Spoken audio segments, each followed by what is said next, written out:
This is the rematch. Whoop. This is the rematch.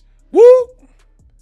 Rumors are circulating that Gervonta Davis and Lamont Roach will run it back this summer.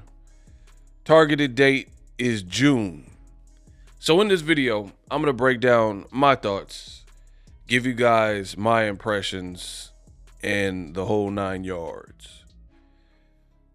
So, rumors are now circulating. Multiple places, Sports Illustrated, DAZN, ESPN, they're all reporting that they're targeting a Gervonta Tank Davis, Lamont Roach rematch. And my opinion, I love it. If you guys watch my content, I've been an advocate for running it back. And I told you in my past content, this would be good for Tank. Like this whole scenario that played out. While some people were, I guess, trying to use it to rip and roast Tank. Like, aha, you had a fight controversy. Ha, you know what I mean?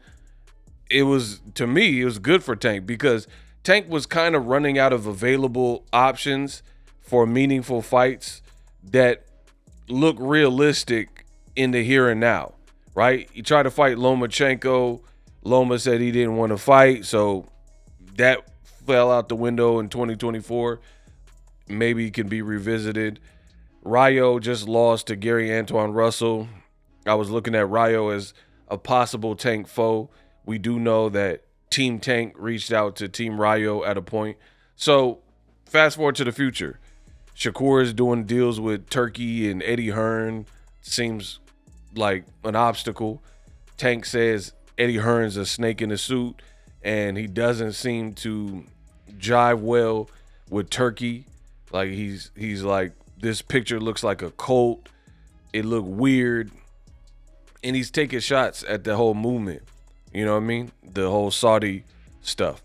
So for me, I think this is great for Tank Davis because now you can rob the bank twice, run it back. Fans feel a type of way, which we'll talk about more. And you get to, like I said, rob the bank twice, run it back, get the clarity that boxing fans want. And then you can worry about the next move. Now, this is funny. I tell you guys all the time, there's a lot of low quality content in the world of boxing, right? The usual suspects, the resistance. Now, it's funny that the Tank haters, you have content creators who make slanderous Tank Davis diss content, right? And then now they're going to act like they love the rematch and this is amazing. And, you know, they'll probably act like this is somehow their doing. But you're not even a Tank supporter, so how is this your doing? Furthermore, I find it funny. There's a lot of low-quality content.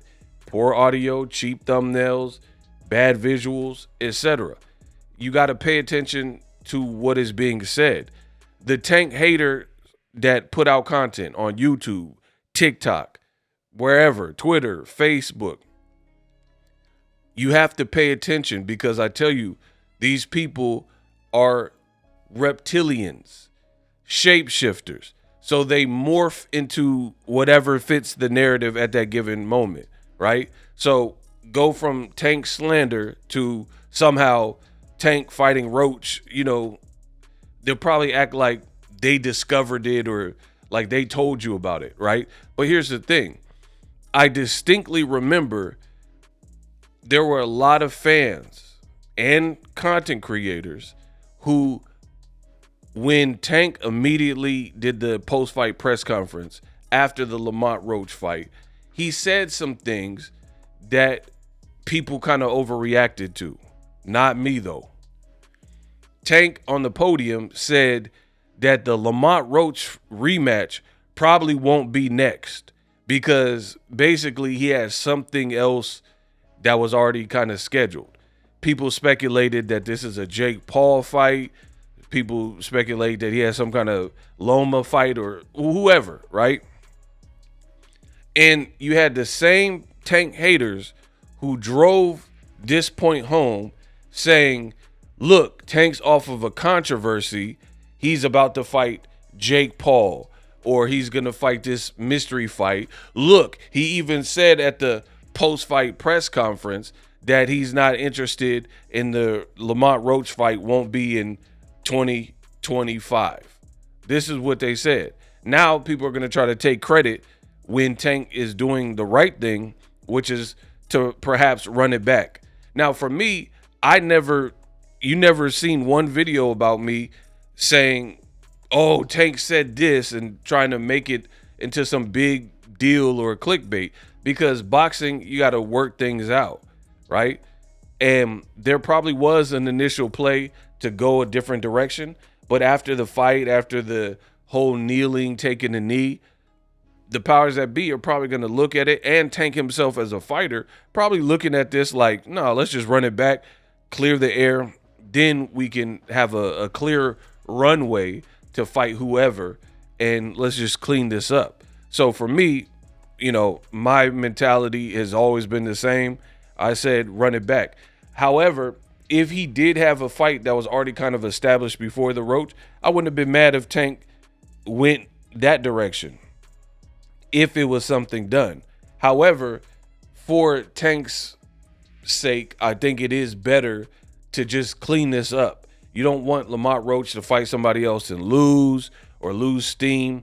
And in boxing, I always tell you, strike while the iron is hot. So it's just funny to me that content creators who bash Tank all the time, they're not going to even really give props to Tank for taking the immediate rematch. Shakur Stevenson, he fights a tough fight with Edwin De Los Santos. He said he was sick, his hand was messed up, never ran it back. Fighting electricians like Padley, doesn't look like he's going to run it back anytime soon. But then he's trying to throw Edwin De Los Santos on Tank Davis. Why don't you clean it up and run it back, since fans felt there was some controversy there and you both underperformed, right? Lomachenko, same deal. He has tough fights with Teofimo Lopez, no rematch. He has a tough fight with Orlando Salido, no rematch, right? He has a fight with Jermaine Ortiz with controversy, no rematch. Loma and Devin, there was some controversy, no rematches. So we got to keep it real. There's a lot of fighters who get the most flack, oftentimes black fighters. Jermell Charlo, all of his controversies, he ran back. The Tony Harrison loss, people are like, oh, Jermell cried at the post-fight, ha, ha, ha. He ran it back, and he won in an immediate rematch, but Harrison pulled out. So there was an in-between Jorge Cota fight. I know because I was at both of them. I was at when he lost, I was at the Cota fight, and I was at the rematch with Harrison, and he knocked out Harrison. He had a close fight that ended in a draw with Brian Castano, immediate rematch. So you see these fighters that never get credit, like Jermell Charlo, PBC fighters, Deontay the Bronze Bomber Wilder.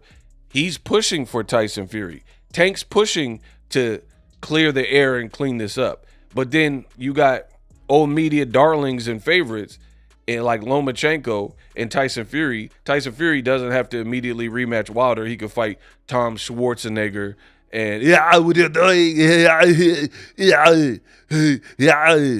bro, he could fight guys like Tom Schwarzenegger in 2 weeks. Get your Ostomas. He could fight these guys and Otto Vilines and stuff like that, and then come back to Wilder, or do like Lomachenko and just never rematch your controversies, like Salido, like Jermaine Ortiz, like Devin Haney. And we've seen it with Triple G. Hell no, guys, hell Max. Triple G has a fight controversial with Danny Jacobs, never ran it back, right? But meanwhile, you got a black fighter like Andre Ward. He had a controversy with Kovalev, immediate run back. Floyd Mayweather, Castillo, Maidana. People said they were too close for comfort, immediate run back. So Tank just follows the Sugar Ray Leonards, who's doing the immediate rematches with Durans when there's controversy, and I respect that.